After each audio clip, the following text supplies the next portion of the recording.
it's such a treat to be here tonight.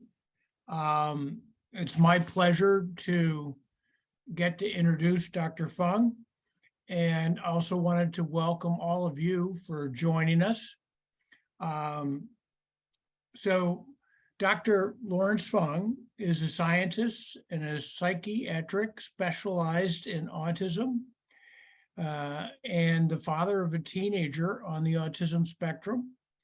He is a director of the Stanford Neurodiversity Project, which strives to uncover the strengths of neurodiverse individuals and utilize their talents to increase innovation and productivity of society as a whole.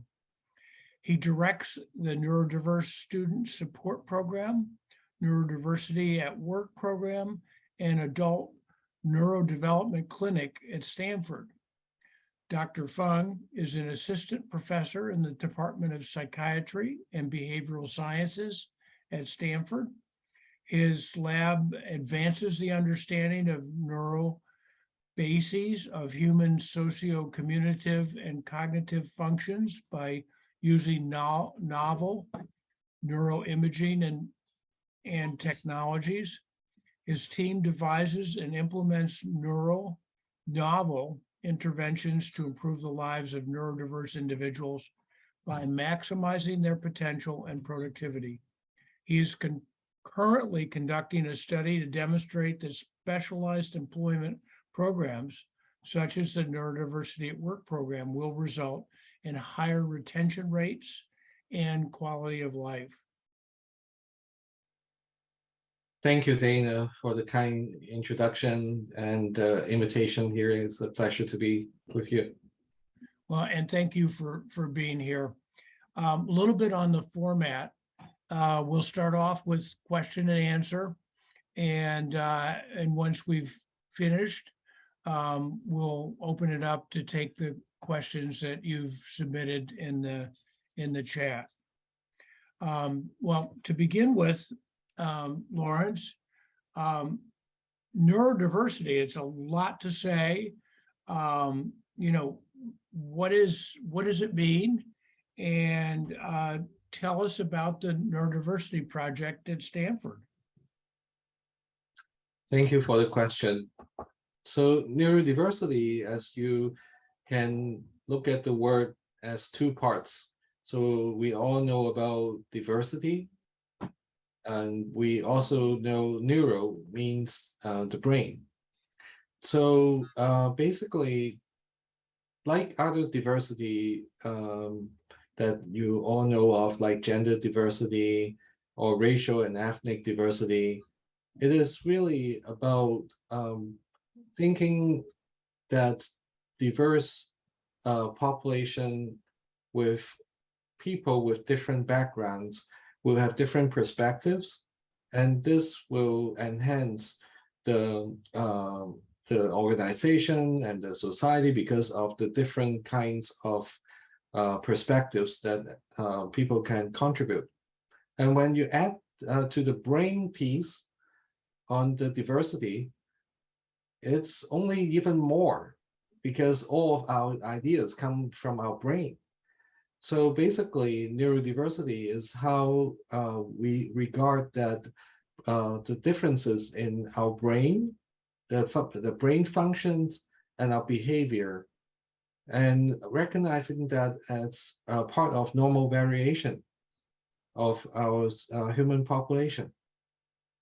So when we're talking about neurodiverse conditions, we oftentimes refer to conditions such as autism, dyslexia, or attention deficit hyperactivity disorder, but it doesn't really stop there. It also includes other psychiatric conditions like depression, anxiety, as well as neurologic conditions like epilepsy or Tourette syndrome, movement disorders, etc. So that kind of gives us a sense on like what is the scope of neurodiverse conditions and what neurodiversity means.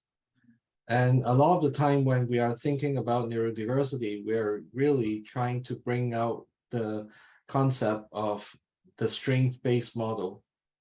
So in particular, the strength-based model of neurodiversity is what we practice in the Stanford Neurodiversity Project. And I'm happy to answer the second part of your question. Thank you. So the Stanford Neurodiversity Project has been going on for 4 years, almost 5 years now. Initially, we have a special interest group for neurodiversity that started in 2017. And basically, we want to know more about neurodiversity. And very quickly, it pivoted into a special initiative of the psychiatry department. And thanks to Dr. Laura Roberts, our department chair in psychiatry at Stanford, that wanted me to make the special interest group into a special initiative of the department. And over the last few years, it's got a lot of traction, because I think this is just the right thing to do. We want to embrace diversity, and we especially want to embrace the strength of people that can actually contribute a lot to the society. So we've done that in various different levels. And one way of doing it is we have to start from awareness. If without awareness of the beauty of neurodiversity, there's not much else that we can do, because it doesn't really sink in with anyone. We need to have people to understand what neurodiversity is, and we have done it in various different ways to spread the word. One way is I teach neurodiversity at Stanford. I run workshops about neurodiversity, and I run high school camp for the high schoolers. I give talks like a conversation with you today, and also the conference, the Stanford Neurodiversity Summit started 2 years ago. This year is going to be the third year. It's a virtual conference. Last year we had over 5,000 people joining us from all over the world in 3 days. And this year we're also going to have 3 days of conference from October 23rd to 25th.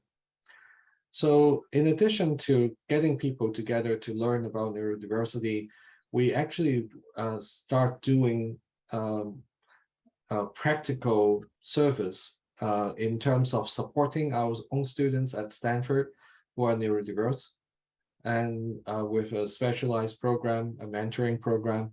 And we also help autistic individuals in particular to find work as well as sustain employment. So we are focusing on autism. There are various different reasons. One is that our funding agency was supporting autism, and that's one reason. And the other reason is 80% of people on the autism spectrum are unemployed or underemployed. And it's not because they cannot do the work. It's because they are not very good at interacting people socially, and the neurotypical world, the world that is built these days, is really for people that like social interactions. And people on the autism spectrum, they sometimes they're interacting with people in a different way. It's not like is good or not good. Is they interact very differently, and because of that, they sometimes get misunderstood and sometimes even dismissed, like really early. A lot of the time people like to use their first like 2 minutes of impression. Someone told me that they know like the first 2 minutes when they meet someone, they know if they want to hire that person. And that's exactly what we cannot do, because should not be correct, should not be fair to just rely on first impressions. Because people can be very talented, and if you don't talk to that person or really try to assess more fairly their background, you're dismissing someone that maybe can be the most productive person that can contribute to your organization. So basically, we want to make sure that we level the playing field. We have this neurodiversity at work program that's designed to level the playing field by teaching the employers how to do their interviews, how to really understand the background of people on the spectrum, and how to really continue to work with them. So we train the employers in the recruitment phase as well as after they start the neurodiverse employees start work. On the other hand, we also support the autistic job seeker at all different phases, and support them before and after they get a job. So I'll be happy to talk more about all of this. Basically, the gist of it is we know what is failing the brilliant autistic people, and we basically would want to take that all away, all of those obstacles away by doing things a little bit differently. Well, that's fantastic. And as you mentioned, this community is often, underemployed, and, employment can be such an important part of the joy of life. Can you talk a little bit more about um, about the program and who you partner with? And I think you mentioned that there were some observable benefits in terms of quality of life and retention rate and things like that. Can you talk a little bit about the benefits that you've seen? Yeah, so over the last few years, we have worked with many departments within Stanford, like the Wuxi Neuroscience Institute, the Hoover Institution, and various departments in the School of Medicine, and soon other parts of the university as well. We have a number of individuals that are in the midst of like onboarding, and they are in other parts of the university, and they're doing various different jobs. We have the very first, other than our own university, we also work with other organizations like Google, DPR Construction, Rangam, and even smaller organizations like Animal Sanctuary, architecture firms, chocolate retail store, you name it. So we work with many different organizations, and it is important because autistic individuals and neurodiverse individuals have so many different talents that they can have. We have individuals that are very good with animals, and they got a job in Animal Sanctuary. And we got someone that has like a really good background in finance, and they can work as a financial analyst in a mid-sized company. And we have also programmers. We have people that are really good in understanding the library system, and they want to work in the library and she's actually working in the library in Hoover Institution, and so we are seeing a lot of the different things that they want to do. Well, when we are trying to help our candidates, we want to know their strengths, and we want to know what they are really good at, because someone that is very good at something does not mean that he or she wants to do that. So someone can be very, very good in math, but deep down inside, they actually just want to do something else that is completely not related to math.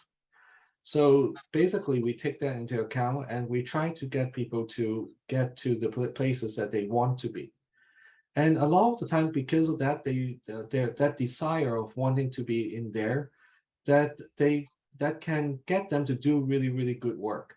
And what we have been seeing is that the retention rate is higher, and it's not only for our own experience, it's also for other organizations' experience, like JP Morgan Chase and SAP and Microsoft, Ernst & Young. Those organizations have their own autism at work program, specialized employment program, just like the neurodiversity at work program in some fashion, but it's focusing on their own company. So what they are saying also is the retention is very high, and much higher than the rest of the population. And they also found, and we also found that their productivity is very, very high, and sometimes even higher than most others. And what we also hear over and over again is sometimes they can be so innovative. And in SAP, for example, there are several stories that are about their employees. And in one case, one person on the autism spectrum saved $40 million for the organization. Wow. And in another case, another autistic individual got the highest innovation prize of the company, which traditionally are awarded to a department or a big group. So he single-handedly got the prize. So all of those are like really amazing things that we have been seeing from neurodiverse individuals at work, and especially when they are in a neurodiversity friendly environment. And that's what we are trying to do, because in the previous narrative will be that when people on the autism spectrum, they are at work, they don't get enough support, and sometimes they get really frustrated, and sometimes they quit themselves, and sometimes they get misunderstood, and then some of them may be dismissed, or are not given good opportunities. So basically, with the different environment, when the organization is wanting the neurodiverse individual to be contributing, and they do the necessary accommodations, and they do the necessary training to the staff around them, the result is just remarkable. So what kind of support have you found that these individuals need, I guess, really before, during, and on the job to be successful? So in order for them to be successful, one thing, as I mentioned, is maybe I'll say the environment has to be supportive. So what does that mean? So it can be very simple things, like if someone has some sensory sensitivity, and you want to make sure that the sensory sensitivity is not going to distract the person and is not going to cause that person pain. In fact, some neurodiverse individuals would be so uncomfortable with the sensory stimulation and the overstimulation that there is not only about not being able to focus. Like if we go to like a environment with a construction site and is very, very loud, we know that that's not going to be good for anyone to be working there if they are needing to be focusing on their work. And I mean, the construction workers is a different story. They actually have to work there, right? But for others, they won't be able to tolerate it. So basically, understanding as simple as like the environment, if it's too loud, making sure that the individual can be placed to a place, another place that is not going to cause that that auditory overstimulation, the sensitivity, that solves part of the problem. So some people also would need to have some kind of understanding on how neurodiverse individuals work. So this day and age, we are using Zoom all the time, like what we are using right now. But a few years ago, when people are asking for like working from home, it is a big deal, and like people some employers just don't allow that to happen. But this flexibility actually is really, really helpful, because social interactions can be a lot of energy for neurodiverse individuals. And if you're putting them in an environment that is going to just drain them because of all of the stimulation and all the social interactions that they have to go through, they cannot really work 100%. So if they are able to be allowed to have a flexible way of working, like working from home, or maybe if they need to take a break during a meeting, like all of us deserve to have like a 10-minute break after 1 hour, right? But sometimes some organizations have like 3-hour, 2-hour meetings that are just like very draining, especially when there is a lot of interactions. So having that need to be taken care of. So maybe the supervisor is telling everyone that we are going to take a 10-minute break at the 15-minute mark. That can actually make a big difference for neurodiverse individuals. So a lot of these small things that we think is like trivial, that actually can be so easily implemented, can actually be the things that can get the neurodiverse individuals to work much better. And also the other thing is about like how to get the neurodiverse individuals to do the kind of work that they are good at. And there's a concept called job crafting. So basically, if someone has to do 10 different things, they're all different nature. Like maybe someone has to type something, enter data or whatever, but on the other hand, has to call someone. Like those are kind of examples. So if there are 10 things that the individual need to do in their work, but only like 7 things they are able to do well. The other 3 things, like maybe that individual is not very good at, like just keep talking with people on the phone. That's something that is causing a lot of distress. If you actually can take away those 3 things so that that individual can focus on those 7 things, you may be able to ask the person to do more of those 7 things, and that person will be 100% productive or more.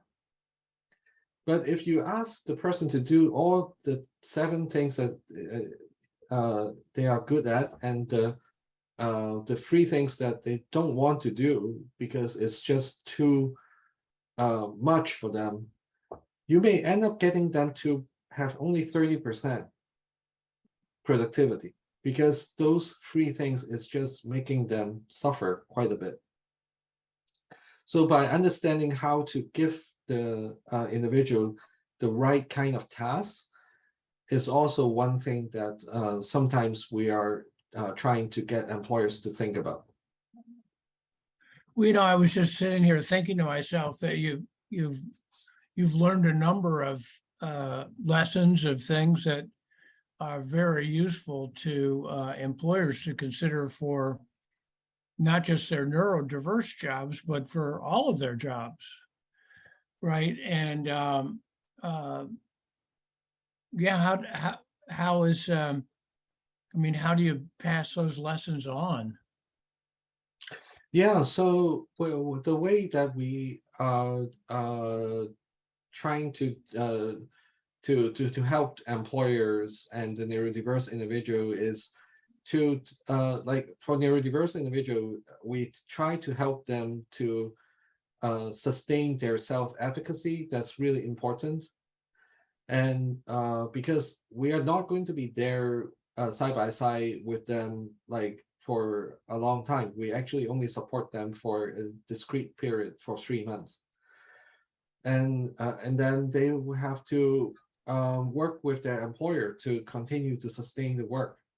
So so on one hand, we help them with the self-efficacy and help them to learn about some good work skills, about executive function, about how to interact with people socially, and how to manage their emotions sometimes. And all of that can be helpful to sustain their work. And on the other hand, for the employers, we basically teach them all of these things that I just talked about: the emotion regulation, the work performance, the how to give performance evaluation to neurodiverse individuals, executive function, and teach them how to understand the sensory needs and all of that. That can basically prepare them to, number one, to appreciate what are some of the challenges that they have. And on the other hand, we also use a strength-based approach to get them to really utilize the neurodiverse individuals' strengths and interests, so that they can continue to be having a good focus on how to develop their employees. And by doing that, so one thing is to keep the environment neurodiversity friendly. The other thing is to get them to really see what the individual is going to be able to do right off the bat. So this way the employers will be very motivated to continue to sustain the neurodiversity friendly environment.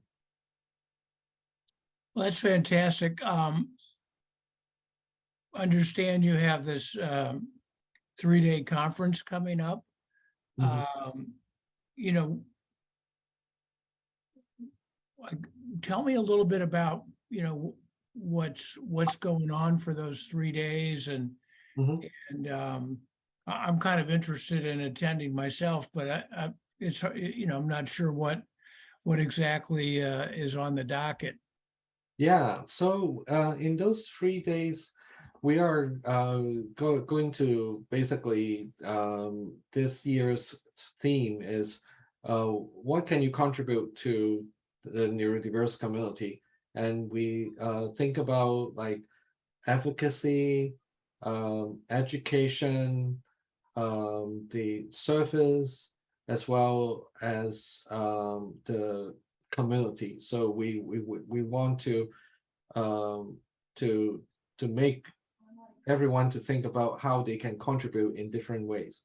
And we're going to have 10 keynote speakers and 18 panels, and there are going to be 5 tracks. One track is employment, actually there's a subtrack on entrepreneurship for neurodiverse individuals that want to be entrepreneurs. And within the employment track, there are employers that are very successful in their own specialized employment program that talk about their experience to working with neurodiverse individuals. And then we also have the neurodiverse individuals to talk about their career path. So that's the neurodiverse career panel. And we also have the second track is mental health, and we have experts that are talking about topics like how to manage anxiety for neurodiverse individuals. And another topic is trauma. There's quite a bit of traumatic experience that neurodiverse individuals sometimes they experience. So we have experts that are talking about that. And also the third is about intersectionality and especially about gender diversity. Gender diversity is a big topic within neurodiversity. And a third track is K through 12. So we always have like every year we dedicate at least 1 hour on K through 12. And we have different topics that are talking about that are led by neurodiverse teenagers, as well as the teachers, as well as the parents. And this year we also have a workshop that is geared toward training the teachers and the administrators in K through 12 and helping them to understand how to use a strength-based approach in K through 12 education, and also using other methods in education like universal design, as well as like other design thinking approaches and so forth. And the fourth track is mental health. Oh, so I already talked about mental health. Higher education. So higher education, every year we also have an hour that is dedicated for that. And then the fifth track is human rights. It's a new track this year. And we are going to have a California Superior Court judge that is specializing in neurodiverse individuals. She is a family court judge who will be sharing her experience, as well as others that are talking about Camilla Bixler is going to talk about the experience in training police officers to work with neurodiverse individuals, because that's a big problem.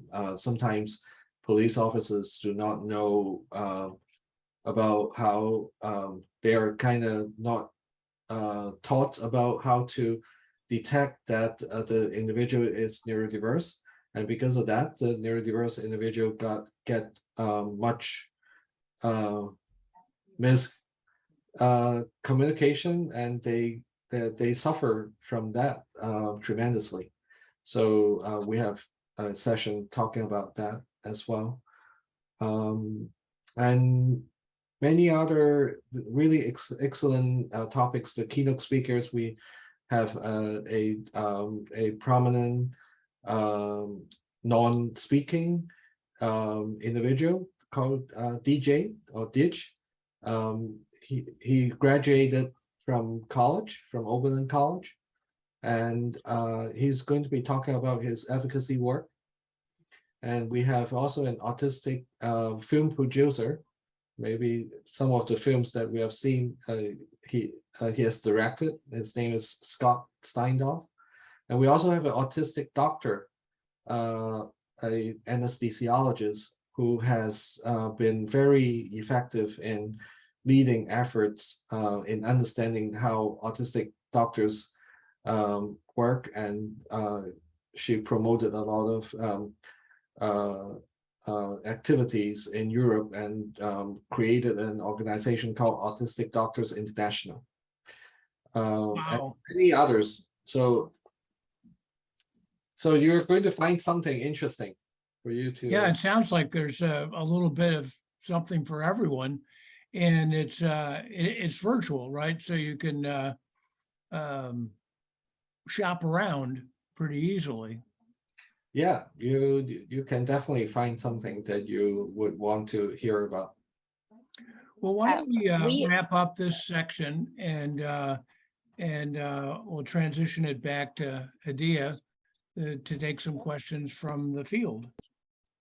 just stole the words right out of my mouth, Dana. I was just going to say we have about 15 minutes left, and I do want to thank you, Dr. Fung. This was actually really informative, and then eye-opening. And so I want to give time for anybody in the audience to ask questions now. We didn't get any related to the talk, mostly some clarifying questions. But we didn't get any while Dr. Fung and Dana were talking. And so now I want to make sure that we open up the floor to ask your questions. And we let it go. There's a lot of information, but I'll be sharing in just the last few minutes where you can learn more. And then also some of the details for that summit. So put your questions in the Q&A now. And then we'll answer a couple, and we'll go from there. In the meantime, I have another one, Dr. Fung.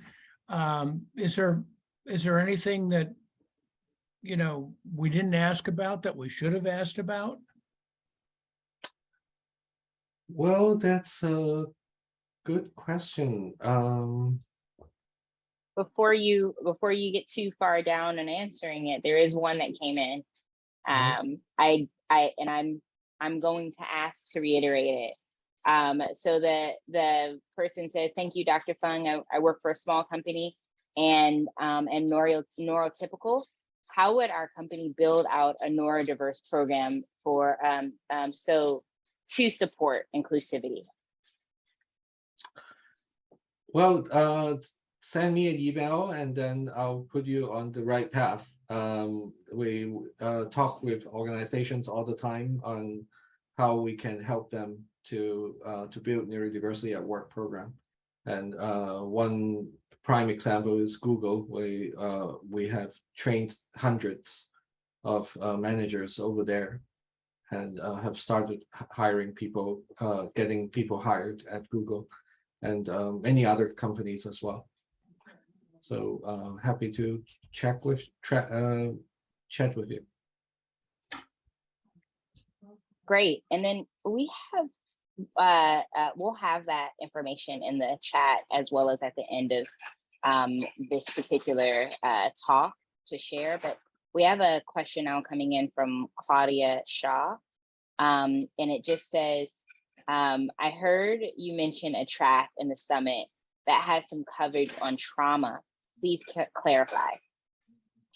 Yeah, so it's been known that neurodiverse individuals over the years have experienced a lot of really injustice, and a lot of the time is traumatic. And some of my patients actually are also have PTSD.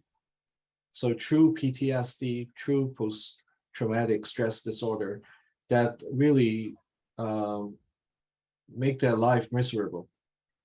So so for a while, we have been wanting to talk about the intersection between trauma or even PTSD in neurodiverse individuals. So we'll have two people. One is a researcher who is Dr. Heather Brown from University of Alberta. She is on the spectrum herself, and she is also a researcher that's very knowledgeable about trauma. And neurodiversity. And we also have a therapist and a writer who has been helping neurodiverse individuals with PTSD and other associated problems. So they're going to talk about the topic, what it really means, and also what they do. Yeah, and I think right along those lines, there's another, I'm going to go out of order here for a second, but there's another question that came in and said, are other universities expanding their neurodiversity research, or is this specific to Stanford, to your knowledge? Yeah, so there was a few universities that are doing support program for their own neurodiverse students. There are about 82 to 85 that are at least listed. There may be more. Some of them are more specialized. Some of them are basically supporting neurodiverse individuals, and they recognize that as something that they specifically pay attention to. So not only Stanford is trying to support our own students with the needs, but to have like the full project to support employment, to have our clinic, and to have a summit and so forth. I think we are kind of the different way of doing things. We do things a little bit more comprehensively. Yes. This one is coming from Jeanette, and she's asking, Dr. Fung, which trends do you see as the most relevant in regard to neurodiverse employment, work, and careers? I think Dr. Fung and the Stanford Neurodiversity Project are so helpful to so many, with many innovative programs and approaches. I tell many people about the program and conference. Thanks. Also, as a mental health clinician, I agree about the wide impact of trauma on ND people, neurodiverse. Thank you, Jeanette. Good to see you here. So the question is, which trends do you see as the most relevant in regard to neurodiverse employment, work, and careers?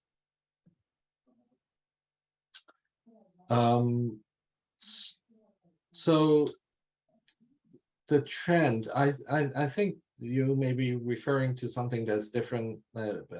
Correct me if I'm wrong, but maybe you're thinking about like what the companies do to support neurodiverse individuals, like whether or not there are some trends, whether or not there are more, maybe there are more organizations that are wanting to do it. And I would say, if that's your question, that's one trend. Like there's more organizations that want to do this, and other trend that I'm seeing so far is that there are more organizations even in the government that are paying attention to this. So this did not happen before. So this is kind of like a new trend. Like the public sector is picking it up and recognize this as actually important. And what I also see as a trend is that a lot of the big organizations seem to be able to build their programs up to a certain level, and then basically that's kept pretty much stable. So their growth was like more of the beginning. So that's kind of what I observe. And for a long time, what I have been telling a lot of my colleagues in various industries is that we have to focus on the small companies, the mid-sized companies as well, because about 70% of the US workforce is actually working for small to medium-sized companies. So in order to actually make a difference for the neurodiverse individual as a society, we cannot only rely on the big companies. The big companies have to do a lot of work to support as well, for sure. But we cannot only rely on them. We have to rely on how the society can also get the small to medium-sized companies to do the same. And what that means is that the government has to do something. They have to do something that can be making things possible for the small to medium-sized companies in order to have programs like this.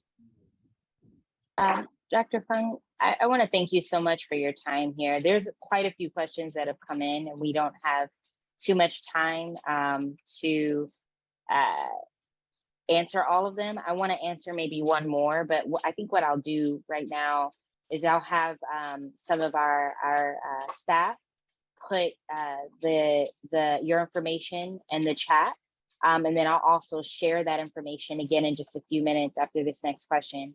But I just want to say, if you didn't get your question answered here tonight, and you want your question answered, both Dr. Fung and Dana will be available to do so offline.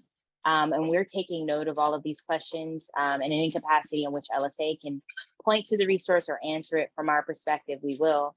But just so that you know, your questions will be recorded. And then also we'll be sharing, we've already shared Dr. Fung's information in the chat. This one from Rich, Dr. Fung says, what % of your program participants are autistic? What other diagnoses do your participants have? That's a great question for the neurodiversity at work program, as I mentioned, because it's actually funded by Autism Speaks, and it's only focusing on autism. So, but our overall program, so not only the neurodiversity at work program, the rest of the project is really more inclusive. We include people with ADHD, with dyslexia, and other differences. So that's basically it. We would like to, in the future, expand our neurodiversity at work program to other neurodiverse conditions as well. But for now, we are a little bit limited. In the future, we definitely want to cover more bases. Sure. And then this one from Maria James. It says, what advice do you have for a college grad who is passionate about animal conservation, where they can contribute skills, data management, tracking animal populations to find a job in the area they excel at? And before we answer that one's extremely specific, but I think if you can talk about finding, how do you help someone, a loved one, find a career in something they're passionate about when they're neurodiverse. I think if we kind of blanket that statement, it would be really important. Mm-hmm. Yeah, so the most important thing is to remember that someone that has a deep interest in something is going to more likely to want to do that as a career than maybe the streams. Maybe that's also possible. Some people are good at something, and then they figure that they want to have a career. But basically, paying attention to what potential options that can develop your child that's consistent with their desires on their love on, or their passion on that particular special interest. So some people can be like be very interested in animals, for example, and there are jobs that are for people that take care of animals. So in various different universities, there are jobs like that, and there are also other positions like national park or zoo. Those are all opportunities. It is a little bit more specific, so it's going to potentially take a little bit more time. But cultivating the interest and giving opportunities for your children to experience that may be able to establish a path that the child may decide that this is really cool, and because of that they get connected with the organization. Maybe initially could be as a volunteer, as an observer, but later on maybe getting an internship position and even work there. So the most important thing is to be open-minded and give opportunities. Yeah, and I think that's just about all the time that we have. Dana, do you want to add or contribute to that? Well, just to, I guess, ask Dr. Fung how people can help your neurodiversity project. It sounds like you're doing some fantastic work. How can people help and be in touch? Yeah, so if you're interested in our work, definitely you can follow us by going to our website, like going to our conference. And every month, we also have a special interest group meeting. So we have over 1,000 people in that special interest group now. If you go to our website, you can go to About Us and then sign up for the special interest group. And then you're going to get announcements from us over time when we have new activities. And if you do have like specific questions for us, you can send an email to Stanford Neurodiversity Project at stanford.edu. Well, fantastic, Lawrence. Thank you so much. Yes, I have one last question to ask, and this is something that I tend to ask every year. At least one unlucky participant gets asked this question. It was not recorded or planned or scripted. But Dr. Lawrence, you're the person this year, and I just want to ask you, if you had a magic wand and you could wave your magic wand and something would be different overnight, especially with all that you've been seeing, what would it be? Well, sometimes I ask that question to my patient. If I have a magic wand, I definitely would want the world to really embrace neurodiversity. And if we truly embrace everyone's strengths and their differences, and really help each other out to get everyone to be able to have a place in on this planet in a fair way, I think that would be what I want. And I would not need to do what I'm doing right now. I can retire, or at least do something else, maybe do my neuroscience work more. Put But yourself out of a job. yeah, that would be what, When the rest of us would want to be on a boat or a yacht somewhere, you would be doing other research, Dr. Fung. I love it. Dana, I'm going to ask the same question to you. I think what might be really interesting is how has this changed from last year to this? If you could wave a magic wand, Dana, change anything in the world, what would it be? Wow. This may not be, as broad, but along the lines of what Dr. Fung said, I would certainly, love to see, that extend on the spectrum, to people with other diagnoses and strengths. And sort of selfishly, I guess I think about my son who's intellectually challenged. And I know that there's a place for all of us. And my magic wand would make that place be realized for all of us.